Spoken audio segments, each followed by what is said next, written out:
Hai Sobat Unes semuanya, selamat datang di podcast kita kali ini. Pernah nggak sih kalian tuh bertanya-tanya, gimana sebenarnya informasi mengalir di dunia cyber saat ini? Dan kenapa sih kita tuh sering banget terjebak dalam bubble informasi kita sendiri? Nah, pas banget nih. Hari ini kita akan membahas mengenai konsep teoritis media informasi digital dan bagaimana manfaatnya secara humanis untuk memecahkan masalah nyata di abad 21 kali ini. So, daripada menunggu lama, mari kita mulai dengan memahami dasar-dasarnya. Marshall McLuhan pernah mengatakan, "The medium is the message." Artinya, teknologi digital bukan hanya alat penyampai informasi saja, tetapi membentuk cara kita untuk berpikir. Nah, media sosial kita saat ini telah mengubah kita dari yang awalnya konsumen pasif menjadi prosumer produsen, sekaligus konsumer informasi. Di dunia cyber, ada yang disebut dengan algoritma kurasi. Eli Pariser menjelaskan, konsep filter bubble kita hanya melihat informasi yang sesuai preferensi kita saja.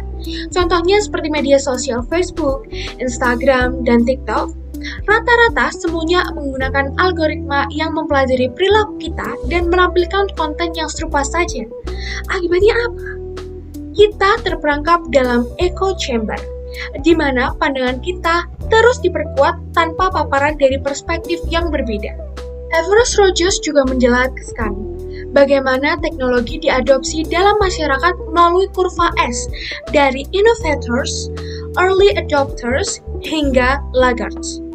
Pemahaman inilah yang penting untuk merancang strategi literasi digital yang inklusif untuk semua lapisan masyarakat. Pemanfaatan humanis juga berarti menerapkan digital citizenship, di mana bertanggung jawab dalam berinteraksi online. Hal ini mencangkup menghormati privasi, menghindari cyberbullying, dan memverifikasi informasi sebelum menyebarkannya. UNESCO bahkan merumuskan bahwa framework literasi digital lah yang menekankan aspek etis ini.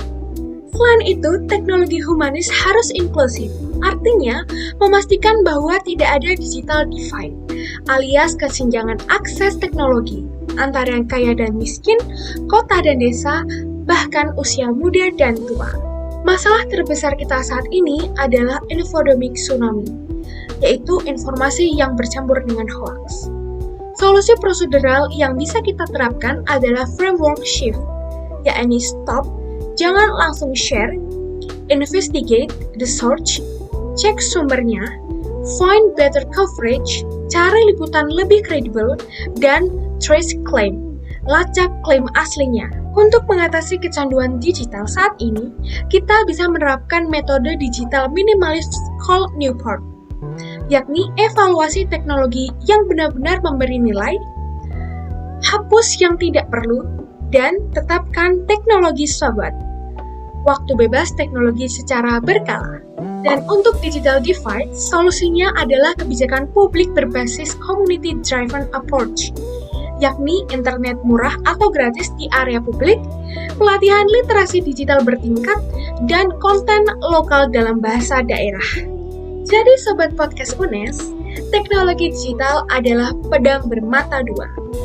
Dengan memahami teorinya dan menerapkan prinsip humanis, kita bisa menjadikan alat pemberdayaan dan bukan penghancur.